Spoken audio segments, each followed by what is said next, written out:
Έχετε αναρωτηθεί ποτέ γιατί κάποιοι κυπουροί έχουν τεράστιες ντομάτες και καταπράσινα μαρούλια, ενώ εσείς παλεύετε με τα ίδια ακριβώς φυτά? Σας έχω μια ερώτηση. Τι θα λέγατε αν το μεγαλύτερο μυστικό για να διπλασιάσετε τη σοδιά σας δεν βρίσκεται στο χώμα, αλλά ψηλά στον ουρανό? Σήμερα μιλάμε για την καλλιέργεια με βάση τις φάσεις του φεγγαριού. Ναι, καλά ακούσατε. Θα σας υποσχεθώ κάτι πολύ ενδιαφέρον. Μέχρι το τέλος αυτού του βίντεο θα ξέρετε ακριβώς πώς να χρησιμοποιείτε τη σελήνη για να κάνετε τα φυτά σας να εκραγούν από ανάπτυξη. Και το καλύτερο, δεν χρειάζεται να αγοράσετε τίποτα απολύτως. Πολλοί πιστεύουν ότι αυτό είναι απλά ένας παλιός μύθος ή κάποια μαγεία. Αλλά η αλήθεια είναι ότι κρύβεται μια πολύ ισχυρή επιστήμη πίσω από αυτό. Μια αλήθεια που οι σύγχρονοι γεωπόνοι μόλις αρχίζουν να παραδέχονται ξανά. Γράψτε μου τώρα στα σχόλια. Πιστεύετε ότι το φεγγάρι επηρεάζει τα φυτά ή νομίζετε ότι είναι παραμύθια των παππούδων μας? Πάρτε θέση και πάμε να δούμε την αλήθεια. Για να καταλάβουμε πώς δουλεύει αυτό, πρέπει να γυρίσουμε τον χρόνο πίσω. Πολύ πίσω. Οι αρχαίοι Βαβυλώνιοι, οι Αιγύπτιοι και οι πρόγονοί μας στην αρχαία Ελλάδα δεν είχαν εφαρμογές στο κινητό για τον καιρό. Είχαν όμως τον ουρανό. Παρατήρησαν κάτι εντυπωσιακό. Ακριβώς όπως η βαρύτητα της σελήνης τραβάει τους ωκεανούς και δημιουργεί την παλήρια και την άμποτη, έτσι ακριβώς τραβάει και το νερό μέσα στο χώμα. Τραβάει ακόμα και τους χυμούς μέσα στα ίδια τα φυτά. Όταν μιλάμε για σεληνιακό ημερολόγιο στην Κυπουρική, δεν μιλάμε για αστρολογία. Μιλάμε για την κίνηση των υγρών. Κάθε φάση της σελήνης δημιουργεί διαφορετικές συνθήκες στο έδαφος. Αν ξέρετε σε ποια φάση βρισκόμαστε, ξέρετε ακριβώς αν η ενέργεια του φυτού πηγαίνει προς τα πάνω στα φύλλα ή προς τα κάτω στις ρίζες. Αυτό είναι το κλειδί για να κάνουμε τη φύση να δουλεύει για εμάς και όχι εμείς εναντίον της. Λοιπόν, ας ξεκινήσουμε την εξερεύνησή μας από την αρχή του κύκλου. Μιλάω φυσικά για τη φάση που ονομάζουμε νέα σελήνη. Αυτή είναι η περίοδος που το φεγγάρι δεν φαίνεται σχεδόν καθόλου στον ουρανό. Τι ακριβώς συμβαίνει εκείνη τη στιγμή στη φύση? Η βαρυτική έλξη της σελήνης και του ήλιου συνδυάζονται. Αυτό προκαλεί μεγάλη κίνηση του νερού μέσα στο έδαφος. Η υγρασία ανεβαίνει προς την επιφάνεια του χώματος. Αυτό δημιουργεί το απόλυτο, το πιο τέλειο περιβάλλον για να σκάσουν οι σπόροι. Είναι η ιδανική στιγμή για να φυτέψετε φυτά που βγάζουν τους καρπούς τους πάνω από το έδαφος και έχουν τους σπόρους τους στο εξωτερικό μέρος. Σκεφτείτε για παράδειγμα το σπανάκι, το μαρούλι, το λάχανο ή το σέλινο. Η ενέργεια και το νερό οθούνται προς τα πάνω.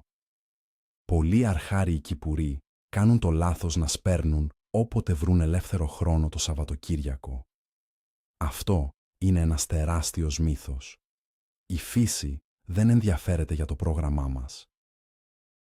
Αν σπείρετε μαρούλια στη νέα σελήνη, θα εκπλαγείτε από το πόσο γρήγορα θα βλαστήσουν. Τα φύλλα τους θα είναι πιο πράσινα, πιο ζωντανά και πιο τραγανά. Είναι η φάση της μεγάλης όθησης. Επομένως, το χώμα είναι υγρό και έτοιμο να αγκαλιάσει τον σπόρο σας. Κάντε μια δοκιμή την επόμενη φορά. Περνάμε τώρα στη δεύτερη φάση. Εδώ το φεγγάρι αρχίζει να μεγαλώνει. Το λέμε αύξουσα σελήνη ή πρώτο τέταρτο. Αν κοιτάξετε ψηλά, θα δείτε το φεγγάρι να σχηματίζει ένα υπέροχο μισοφέγγαρο που μέρα με τη μέρα γεμίζει το σκοτάδι. Σε αυτή τη φάση, η βαρυτική έλξη αρχίζει σιγά σιγά να μειώνεται. Όμως, το φως του φεγγαριού τα βράδια αυξάνεται σταθερά. Τι σημαίνει αυτό για τον κήπο μας? Η ανάπτυξη των φύλων συνεχίζεται με πολύ έντονο ρυθμό. Το φως του φεγγαριού βοηθάει τα φυτά να συνεχίσουν μία μορφή ελαφριάς φωτοσύνθεσης ακόμα και τη νύχτα. Εδώ είναι η χρυσή ευκαιρία για να φυτέψετε φυτά που κάνουν καρπούς πάνω από το χώμα, αλλά έχουν τους σπόρους τους στο εσωτερικό τους. Ποια είναι αυτά? Μα φυσικά, τα αγαπημένα μας λαχανικά του καλοκαιριού. Μιλάω για τις ντομάτες, τις πιπεριές, τα φασόλια, τα πεπόνια και τα κολοκύθια. Η αυξημένη νυχτερινή φωτεινότητα δίνει το σύνθημα στα φυτά να αναπτυχθούν δυναμικά προς τα πάνω. Αν έχετε απογοητευτεί στο παρελθόν από αδύναμες ντοματιές που αρρωσταίνουν εύκολα, δοκιμάστε να κάνετε τη μεταφύτευσή τους στο χώμα ακριβώς σε αυτή τη φάση. Η διαφορά στη ζωντάνια του κορμού και στην παραγωγή των λουλουδιών θα σας αφήσει άφωνους. Το φυτό νιώθει το αυξανόμενο φως και ανταποκρίνεται με απίστευτη δύναμη. Και φτάνουμε στο αποκορύφωμα της φωτεινότητας, η Πανσέλινος. Η νύχτα γίνεται μέρα και ο κήπος λούζεται σε ένα ασημένιο φως. Η ενέργεια είναι στο μέγιστο επίπεδο. Αλλά εδώ κρύβεται μια πολύ μεγάλη παγίδα. Πολλοί νομίζουν ότι επειδή το φεγγάρι είναι ολόγιομο, είναι η καλύτερη στιγμή για να φυτέψουν τα πάντα. Αυτό είναι ένα από τα μεγαλύτερα λάθη. Κατά τη διάρκεια της Πανσελίνου, η ενέργεια αλλάζει κατεύθυνση. Μετά την κορύφωση, το φως θα αρχίσει να λιγοστεύει. Το ίδιο συμβαίνει και με τους χυμούς των φυτών. Αρχίζουν να κατεβαίνουν από τα φύλλα προς τα κάτω, προς τις ρίζες. Η βαρυτική έλξη είναι ξανά πολύ δυνατή, δημιουργώντας άφθονη υγρασία στο έδαφος. Αυτή η φάση είναι ιδανική για να φυτέψουμε οτιδήποτε βγάζει τον καρπό του μέσα στο χώμα, δηλαδή τα ριζώδη λαχανικά.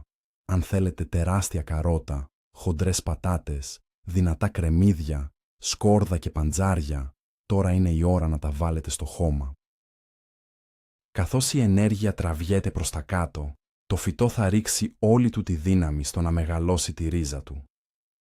Φανταστείτε το σαν το φυτό να παίρνει μια βαθιά ανάσα και να αποθηκεύει την ενέργειά του στο υπόγειο κελάρι του. Αν φυτέψετε καρότα τώρα, θα γίνουν γλυκά και τεράστια. Μετά την Πανσέλινο, το φως αρχίζει να σβήνει. Μπαίνουμε στη φάση που ονομάζουμε φθήνουσα σελήνη. Καθώς περνούν οι μέρες, το φεγγάρι μικραίνει.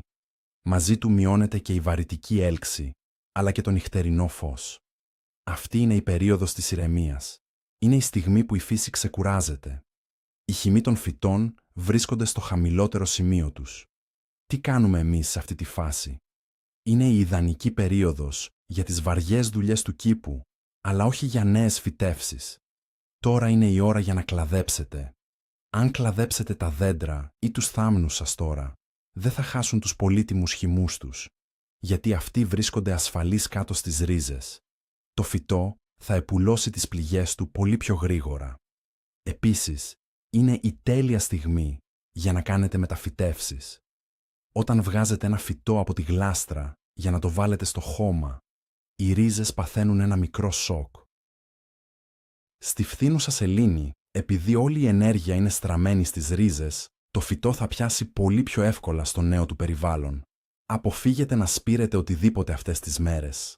Οι σπόροι θα δυσκολευτούν πολύ να βγουν στην επιφάνεια, γιατί η ενέργεια τους τραβάει προς τα κάτω.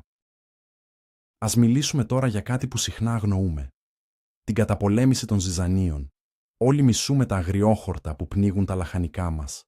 Περνάμε ώρες σκυμμένοι να τα ξεριζώνουμε και σε λίγες μέρες έχουν φυτρώσει ξανά. Γιατί συμβαίνει αυτό? Γιατί τα βγάζουμε τη λάθος στιγμή. Υπάρχει ένα μυστικό κόλπο.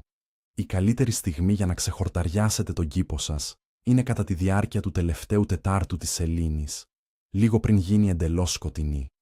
Αυτή είναι η πιο στήρα περίοδος του μήνα. Η υγρασία στο έδαφος είναι στο χαμηλότερο επίπεδο και η ανάπτυξη έχει σχεδόν σταματήσει. Αν ξεριζώσετε τα αγριόχορτα σε αυτή τη φάση, οι ρίζες τους δεν έχουν τη δύναμη να ανακάμψουν. Το χώμα είναι πιο στεγνό και δεν τους δίνει το νερό που χρειάζονται για να ξαναφυτρώσουν γρήγορα. Είναι σαν να τους δίνετε το τελειωτικό χτύπημα. Αντιθέτως, αν προσπαθήσετε να καθαρίσετε τον κήπο σας λίγο πριν την Πανσέλινο, τα ζυζάνια θα επιστρέψουν δυναμικά σε ελάχιστο χρόνο, γιατί η ενέργεια της ανάπτυξης είναι στο ζενήθ. Σώστε τον εαυτό σας από την κούραση και δουλέψτε έξυπνα μαζί με τον κύκλο της σελήνης. Πάμε να δούμε ένα άλλο τεράστιο κεφάλαιο στην κυπουρική. Τη συγκομιδή. Το πότε θα κόψετε τον καρπό έχει τεράστια σημασία για τη γεύση του, αλλά και για το πόσο καιρό θα αντέξει στο ψυγείο σας χωρίς να σαπίσει. Αν θέλετε να μαζέψετε φρούτα ή λαχανικά για να τα φάτε αμέσως, η καλύτερη στιγμή είναι η αύξουσα σελήνη ή ακριβώς πριν την πανσέλινο. Γιατί? Επειδή όλη η χυμή, το νερό και τα σάκχαρα του φυτού βρίσκονται πάνω στους καρπούς. Μια ντομάτα που κόβεται τότε είναι γεμάτη αρώματα και εξαιρετικά ζουμερή. Αν όμως θέλετε να αποθηκεύσετε την παραγωγή σας για το χειμώνα, αν θέλετε να βγάλετε πατάτες, κρεμμύδια ή να μαζέψετε μήλα για αποθήκευση, τότε πρέπει να περιμένετε τη φθήνουσα σελήνη. Τότε οι περιττοί χυμοί έχουν τραβηχτεί από τον καρπό. Τα φρούτα και τα λαχανικά είναι λιγότερο γεμάτα με νερό. Αυτό σημαίνει ότι έχουν πολύ μικρότερες πιθανότητες να μουχλιάσουν ή να σαπίσουν στην αποθήκη σας. Ένα μήλο κομμένο στη σωστή φάση μπορεί να διατηρηθεί τραγανό για μήνες. Είναι ένα μυστικό που οι παλιοί αγρότες τηρούσαν με ευλάβεια για να μην πεινάσουν τον χειμώνα. Εξίσου σημαντικό με τη συγκομιδή είναι και το πότισμα. Ναι, ακόμα και το πώς απορροφά το χώμα το νερό αλλάζει ανάλογα με το φεγγάρι. Πρέπει να γνωρίζετε το εξής. Κατά τις ημέρες που πλησιάζουμε προς τη νέα σελήνη και προς την πανσέλινο, το χώμα έχει την τάση να συγκρατεί την υγρασία πολύ καλύτερα. Η βαρυτική έλξη βοηθά το νερό να παραμείνει κοντά στις ρίζες. Αυτές είναι οι μέρες που ένα βαθύ πότισμα θα έχει τη μέγιστη απόδοση. Αντιθέτως, κατά τις ημέρες που το φεγγάρι μικραίνει, το έδαφος στεγνώνει πιο γρήγορα στην επιφάνεια και το νερό τείνει να στραγγίζει βαθύτερα, φεύγοντας μακριά από τις επιφανειακές ρίζες των μικρών φυτών. Αν έχετε φυτά σε γλάστρες, θα παρατηρήσετε ότι αυτές τις μέρες χρειάζονται πιο συχνά νερό. Το να ξέρετε πότε το χώμα διψάει πραγματικά και πότε απλά ξεγελάει το μάτι σας, θα σας γλιτώσει από εκατοντάδες λίτρα σπαταλημένου νερού. Επίσης, θα προστατέψει τα φυτά σας από το υπερβολικό πότισμα που προκαλεί σάπισμα των ριζών.